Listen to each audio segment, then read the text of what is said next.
Hey everybody, welcome back to an episode of the 3 Count. I am War Machine MJ of the 3 Count Mafia, and I'm here today to talk about Raw and SmackDown post Survivor Series. Uh, these were pretty interesting, pretty uninspired episodes of Raw and SmackDown, respectively. They're good, but they were meh at times. So, yeah, let's go ahead and kick right into this. We start off Monday Night Raw, where Braun Strowman and Stephanie McMahon came out there and just congratulated each other on the back about their 6-1 victory over SmackDown, where they swept SmackDown completely. 6-1. I got a little bit of something in my throat. Anyway, basically, Baron Corbin said since he swept SmackDown, he could be made permanent general manager. And before Stephanie could get the words out of her mouth, Braun came out there. And Braun said, you know what? Our team won. I played along. A deal's a deal. So Stephanie said, yep, a deal's a deal. You'll get Baron Corbin at TLC, and if you beat Baron Corbin, you get Brock at Rumble. But if you lose to Baron Corbin at TLC, no title shot. No title shot, and Corbin becomes permanent GM. Sorry about that. So then Baron Corbin decides to make a handicap match. The team of Bob Lashley and Drew McIntyre taking on Braun Strowman. Then Stephanie overrides him. Makes it a 3-on-3 elimination tag match. Where it's Bob Lashley, Braun Strowman, Bob Lashley, Drew McIntyre, and Baron Corbin. I'm sorry, I'm recording this at like 9 a.m. I just got off work, so my brain's still kind of mush right now. Anyway, yeah, it was Bob Lashley, Drew McIntyre, and Baron Corbin against Braun Strowman, Finn Balor, and Elias. Yeah, the match happened. Finn Balor was out almost immediately. Elias got eliminated by countout because of shenanigans. And whole match ended in a no contest as all three men proceeded to maim and put Braun Strowman on the shelf. You know, they destroyed his elbow, and it's been confirmed he's going to be out with not a busted shoulder, but bone spurs. That's what it is. It's bone spurs. Sounds particularly painful, but it doesn't seem like he'll be down and out for too long. Anyway, next up, we had the team of the Invisible Woman and Facebreaker. You know, we had Tamina and Nia Jax taking on best friend Sasha and Bayley. Yeah, you can see how that went. It was a one-side effort against colossal juggernauts, as Nia Jax and Tamina steamrolled Sasha Bayley. Next up, we had yet another L in the Revival column, as the Revival took on the Lucha House Party in a Lucha House Party rules, which means all three men essentially against two guys of the Revival. Handicap tactics, that kind of seems like a heel tactic to me. Anyway, but yeah, Lucha House Party defeat the Revival. Say it. Next up, we had Ronda Rousey coming out there and basically addressing the WWE Universe on how she got her ass handed to her at Survivor Series. And she definitely looked worse for wear. But basically, she gave this whole spiel about, you know, you're never your best when you're supposed to be, but you you do. I forgot. It was kind of inspiring. It was much so inspiring because she dropped the Millennium Man rant, which, thank God, that just got fucking annoying. Anyway, but the premise of this whole promo was I got my ass beat at Survivor Series, but I'm still champion and I'm here to fight. So she opens up an open challenge, and the first person that answers is Baron Corbin.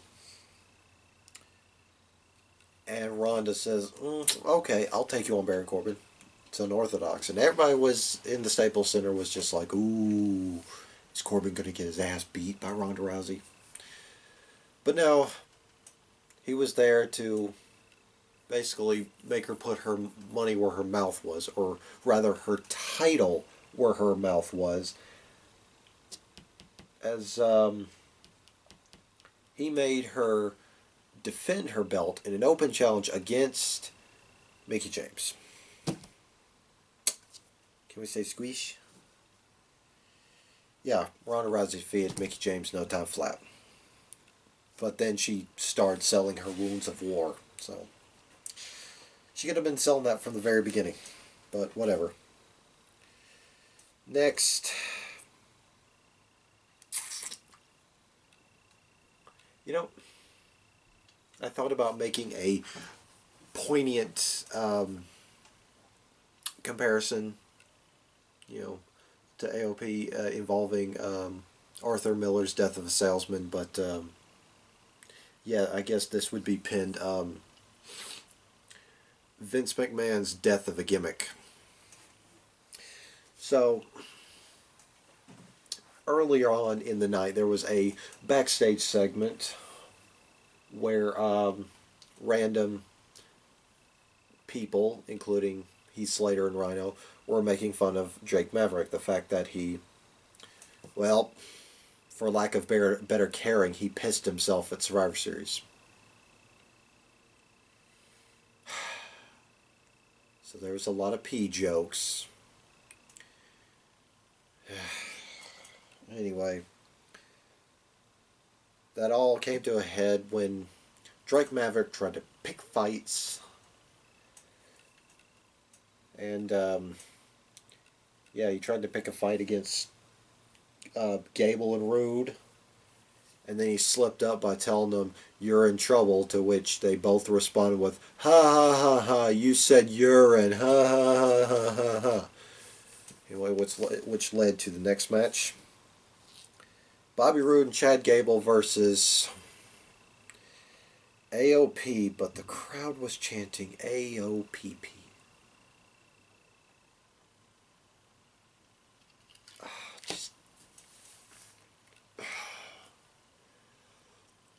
Why is Vince working blue? That is the cheapest excuse of comedy. I mean, that worked in the Attitude Era. That kind of worked in the aughts. When DX did that. Did that whole fake crap fiesta where they just dropped it. That kind of worked. But you're choosing now of all times to work blue. Come on, pee jokes. People's career get killed because of this. Anyway,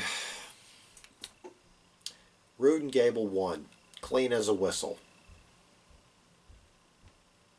Fucking AOPP. Anyway, then next up we had Natalya and Ruby Riott rehashing their pre-Survivor Series bit where Ruby Riott snapped those sunglasses, and I don't know. They hardly used Natalya effectively, and Ruby Riott and the Riott Squad, they just keep burying them. So, Natalya defeated Ruby Riott, whoop-de-doo. And then finally, throughout the whole night, we had Seth Rollins chasing Dean Ambrose over Dean Ambrose essentially saying that every member of the Shield is going to answer for their sins. Because they used to run the yard, they used to do heelish things, unforgivable things. What was really unforgivable about this whole affair is the fact when Dean dropped the line that Roman's going to have to atone with the man upstairs, which that was kind of touchy. But yeah. So yeah, the whole night, Seth Rollins has been chasing Dean Ambrose, trying to get answers out of him, trying to get to a face-to-face, not really a conversation, more like a mauling. Anyway, it came to a head when Seth suckered Dean. Dean thought he had won. Seth gave up, just decided to get the hell out of there. Until Seth Rollins attacked Dean Ambrose, to which Dean Ambrose beat his ass. So yeah, that's going to be a killer feud. This is going to be a killer feud. Anyway,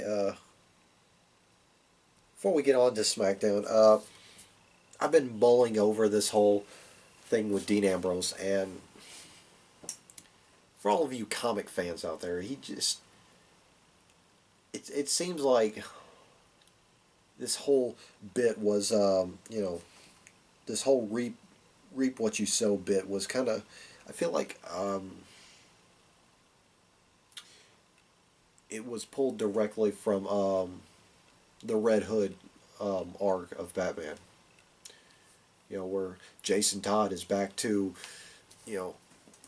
basically make Batman pay for what he did. Leaving him there to die. I like it. It's kind of nice. Anyway, we'll move on to SmackDown, and we started the show off with Charlotte, basically, heel transformation is complete. Basically saying the Queen is back. She didn't regret a damn thing that she did, even though she was getting the circles beat out of her by Ronda. And then Paige came out there and said, "Well, I applaud you for what you did to Ronda Rousey at Survivor Series. You put your hands on a ref. You never put your hands on officials. So I'm going to have to find you $100K." Charlotte's like, ooh, whatever. Then the Iconics come out and say, "Hey, we want a piece of that $100K." But, yeah. They got challenged to a match. Billie Kay was the first victim. She got challenged to a match right before commercial break. They come back from commercial break. The match starts up. Charlotte beats Billie Kay in no time flat. Then calls in Peyton Royce. Commercial. Peyton come back from commercial. They did the whole picture-in-picture thing. Come back from commercial, and Peyton Royce gets beat. Or, wait a minute. I think I have that wrong. Oh no. Charlotte Flair won by disqualification. And so she proceeds to beat the hell out of both Iconics, even dribbling both of their heads off of the SmackDown announce table. Pretty nice spot. Anyway, next up we had Ms. TV with Mrs. Special Guest Shane O'Mac. Here comes the money. Yeah, unfortunately Shane was too beat up to do his trademark shuffle. Anyway, but yeah, I don't know how I feel about weird, positive face Miz. I think maybe it'll take some time. Who knows? Maybe it'll get better. Anyway, his whole thing saying,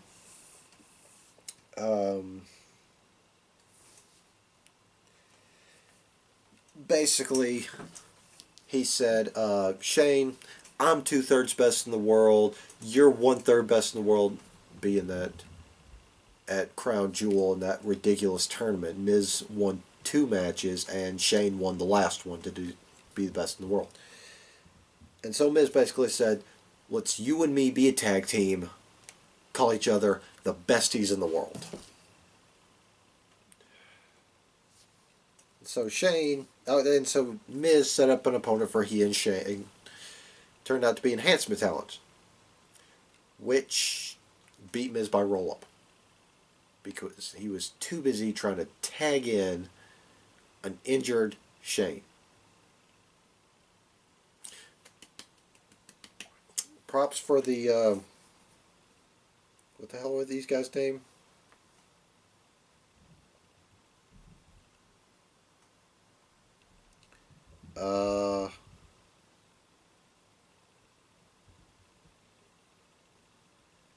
Wow, it really doesn't say the, really does not say the names of them. Yeah, just nothing. Anyway, but yeah, Enhancement Talents beat Miz. Yeah.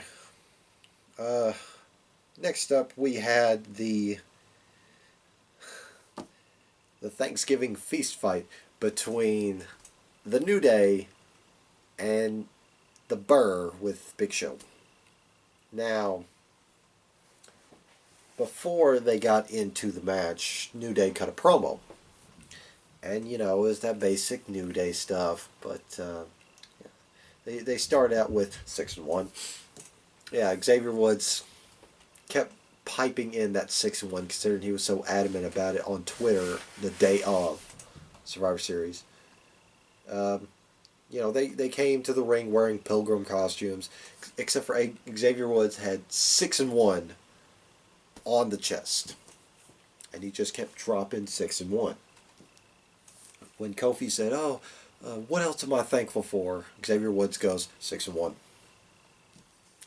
Conspiracy. Somebody call Ventura. There's a conspiracy afoot. Anyway, the buyer came out there and said, enough is enough. We're the champs, blah, blah, blah, blah. Then Xavier threw out the line, well, at least we won our match. And Sheamus's argument was, you can't be prepared for spontaneous urination.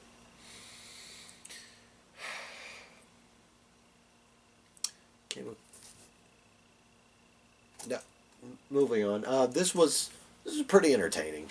It's fun. It's fun to have the New Day shenanigans. Big E trying to knock Big Show off into a smorgasbord table. I thought he was going to do a suicide spear, but no, he just batted him a couple of times, and then he just kicked the rope. But New Day won, and then they just battered Cesaro with a bunch of fixins. Some pie, some cranberry sauce, this, that, and the other. Just kept pie-facing him. Anyway, next up we had women's tag team match. We had Asuka and Naomi, best friends, taking on former best friends Mandy Rose and Sonya Deville. Mandy Rose and Sonya Deville are not on the same page, as Asuka and Naomi took advantage of a miscue, and Mandy Rose tapped out to the Asuka lock. There we go. Next, we had the pronunciation of the Yes Movement is dead. The Yes Movement is dead. It's the era of the no. Anyway, Daniel Bryan basically came out there and said, you know why I did what I did to AJ Styles? Because you people didn't fight for my dreams. Daniel Bryan fought for my dreams. And I may have lost Survivor Series, but I won because Brock Lesnar beat the weakness out of me. It was strange, but it was effective. Yeah, he basically said, you guys suck. You guys abandoned me. Here I am. I'm champion. So he will get, he will have a match against AJ Styles at TLC for the WWE title, World title. And finally, in the main event, we had Randy Orton versus the King of the 619, Rey Mysterio. And this was a really good match. One notable spot I remember, Ray did his baseball slide to the outside, where he goes full body with it. He goes full body into it, right into an RKO. Orton threw him in the ring. 1, 2, 3. And then he popped the mask off when he wrapped the steel chair around Ray's neck and threw him into the ring post. Pretty good match. I highly recommend going back and watching SmackDown. Anyway, but that's this episode of 3 Count. Join us later this weekend for our 3 Count episode of NXT, NXT UK, and 205 Live. We'll also have our review of Survivor Series and TakeOver War Games.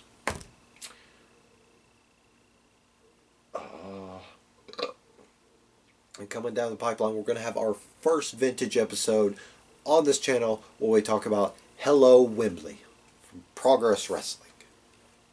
So stay tuned for that.